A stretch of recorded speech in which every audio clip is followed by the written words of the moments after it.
Hey everyone, welcome to another edition of Storytime Voyages. Today's story is a classic. It's called Mike Mulligan and His Steam Shovel, written and illustrated by Virginia Lee Burton.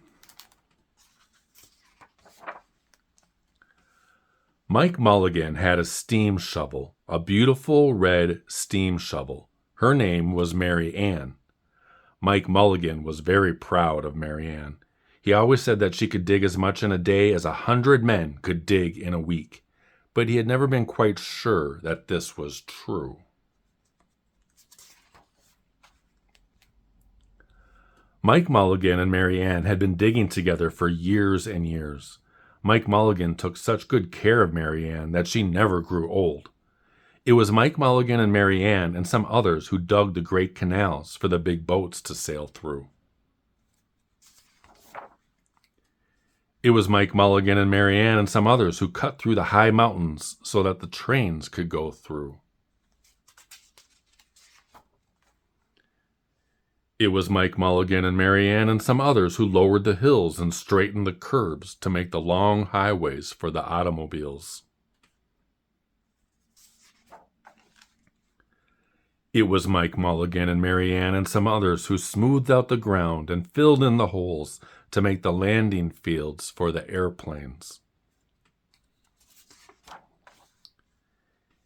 And it was Mike Mulligan and Mary Ann and some others who dug the deep holes for the cellars of the tall skyscrapers in the big cities. When people used to stop and watch them, Mike Mulligan and Mary Ann used to dig a little faster and a little better. The more people stopped, the faster and better they dug. Some days they would keep as many as 37 trucks busy taking away the dirt they had dug. Then came along the new gasoline shovels, and the new electric shovels, and the new diesel motor shovels, and took all the jobs away from the steam shovels. Mike Mulligan and Mary Ann were very sad. No steam shovels wanted. All the other steam shovels were being sold for junk or left out in the old gravel pits to rust and fall apart. Mike loved Mary Ann. He couldn't do that to her. He had taken such good care of her that she could still dig as much in a day as 100 men could dig in a week. At least he thought she could, but he wasn't quite sure. Everywhere they went, the new gas shovels and the new electric shovels and the new diesel motor shovels had all the jobs. No one wanted Mike Mulligan and Mary Ann anymore. Then one day, Mike read in the newspaper that the town of Popperville was going to build a new town hall. "We are going to dig the cellar of that town hall," said Mike to Mary Ann, and off they started. They left the canals and the railroads and the highways and the airports and the big cities where no one wanted them anymore, and went away out in the country. They crawled along slowly up the hills and down the hills till they came to the little town of Popperville.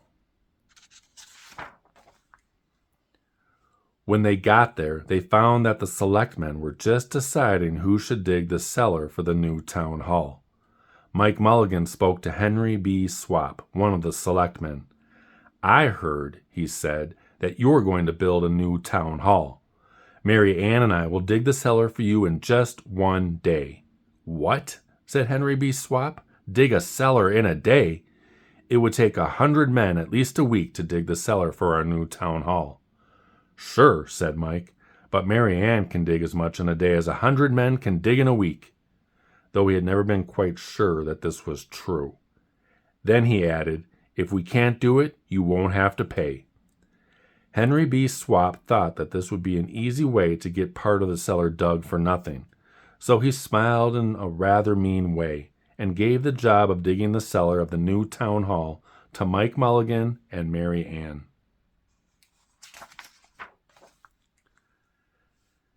They started in early the next morning, just as the sun was coming up. Soon a little boy came along. "Do you think you will finish by sundown?" he said to Mike Mulligan. "Sure," said Mike, "if you stay and watch us. We always work faster and better when someone is watching us." So the little boy stayed to watch. Then Mrs. McGillicuddy, Henry B. Swap, and the town constable came over to see what was happening, and they stayed to watch. Mike Mulligan and Mary Ann dug a little faster and a little better. This gave the little boy a good idea. He ran off and told the postman with the morning mail, the telegraph boy on the bicycle, the milkman with his cart and horse, the doctor on his way home, and the farmer and his family coming into town for the day, and they all stopped and stayed to watch. That made Mike Mulligan and Mary Ann dig a little faster and a little better. They finished the first corner neat and square, but the sun was getting higher. Clang, clang, clang, the fire department arrived. They had seen the smoke and thought there was a fire. Then the little boy said, "Why don't you stay and watch?" So the fire department of Popperville stayed to watch Mike Mulligan and Mary Ann. When they heard the fire engine, the children in the school across the street couldn't keep their eyes on their lessons. The teacher called a long recess, and the whole school came out to watch. That made Mike Mulligan and Mary Ann dig still faster and still better. They finished the second corner neat and square, but the sun was right up in the top of the sky. Now, the girl who answers the telephone called up the next towns of Bangerville and Bopperville and Kipperville and Copperville and told them what was happening in Popperville. All the people came over to see if Mike Mulligan and his steam shovel could dig the cellar in just one day. The more people came, the faster Mike Mulligan and Mary Ann dug. But they would have to hurry. They were only halfway through, and the sun was beginning to go down. They finished the third corner, neat and square. Never had Mike Mulligan and Mary Ann had so many people to watch them. Never had they dug so fast and so well, and never had the sun seemed to go down so fast. "Hurry, Mike Mulligan, hurry, hurry," shouted the little boy. "There's not much more time."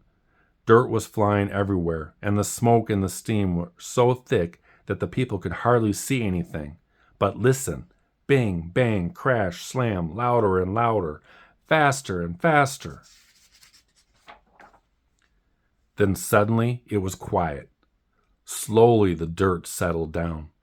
The smoke and steam cleared away, and there was the cellar, all finished. 4 corners neat and square, 4 walls straight down, and Mike Mulligan and Mary Ann at the bottom. And the sun was just going down behind the hill. "Hooray!" shouted the people. "Hooray for Mike Mulligan and his steam shovel! They have dug the cellar in just one day." Suddenly, the little boy said, "How are they going to get out?" "That's right," said Mrs. McGillicuddy to Henry B. Swap. "How is he going to get his steam shovel out?" Henry B. Swap didn't answer, but he smiled in a rather mean way. Then everybody said, "How are they going to get out?" "Hi, Mike Mulligan, how are you going to get your steam shovel out?" Mike Mulligan looked around at the 4 square walls and 4 square corners, and he said, "We've dug so fast and we've dug so well that we've quite forgotten to leave a way out." Nothing like this had ever happened to Mike Mulligan and Mary Ann before, and they didn't know what to do. Nothing like this had ever happened before in Popperville. Everybody started talking at once, and everybody had a different idea, and everybody thought that his idea was the best. They talked and they talked and they argued and they fought till they were worn out, and still no one knew how to get Mike Mulligan and Mary Ann out of the cellar they had dug.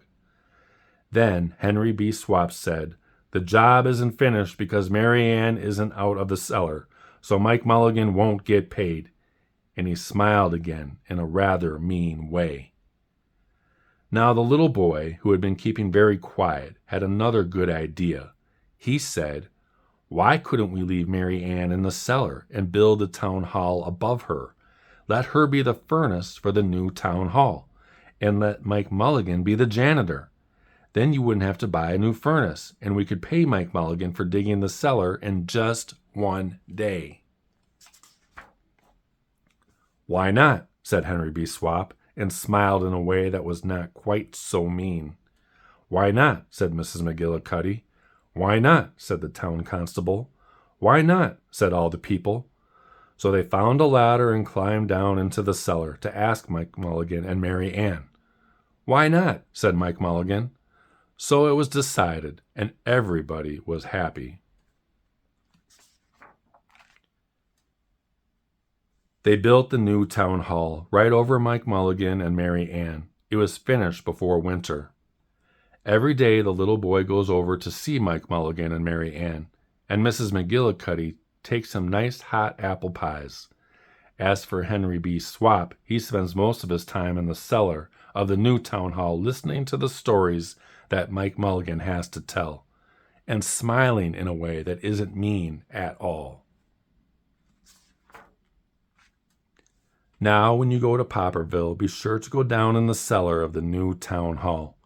There they'll be, Mike Mulligan and Mary Ann, Mike in his rocking chair smoking his pipe, and Mary Ann beside him, warming up the meetings in the new town hall. The end.